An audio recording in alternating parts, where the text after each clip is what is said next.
طول چند روز در شهر دوشنبه مسابقه کشتی شهری اوید با صنعت موهریبایی آمیخته برگزار گردید که شماره زیادی ورزشکاران جوان و نورست را از کل مناطق کشور به هم آورد. همکارانمان در این باره اطلاعی بیشتر می‌دهند.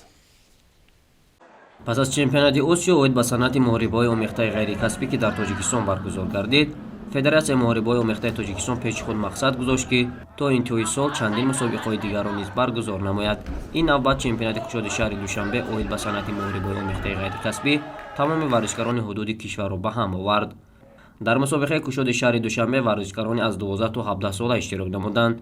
زیاده از 400 رزمیکار در وزن‌های گوناگون ثبت نام گردیده برای مقام‌های افتخاری نیروسنجی کردند.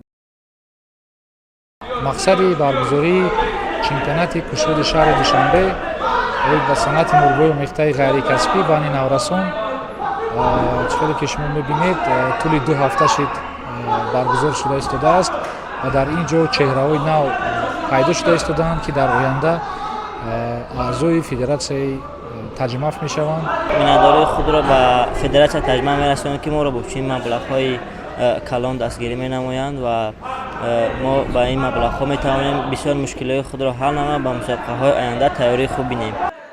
مقصد و مرام فدراسیون تنها به سمت روانه گردیده است که بهترین های چمپیونات را انتخاب نموده هیئت منتخب را پرزورتر نمایند. با برآمد مجلای تیم ملی کشور در قهرمانی آسیا همگان مفتون و شیفته مهارت عالی ورزشکاران ما گشتند و فدراسیون موهریبایی آمیخته غیر کسبی کشور کوشش به خرج می‌دهد که همه ساله با برگزاری مسابقه‌های مختلف نفران جدید و با مهارت را دریافت بنماید.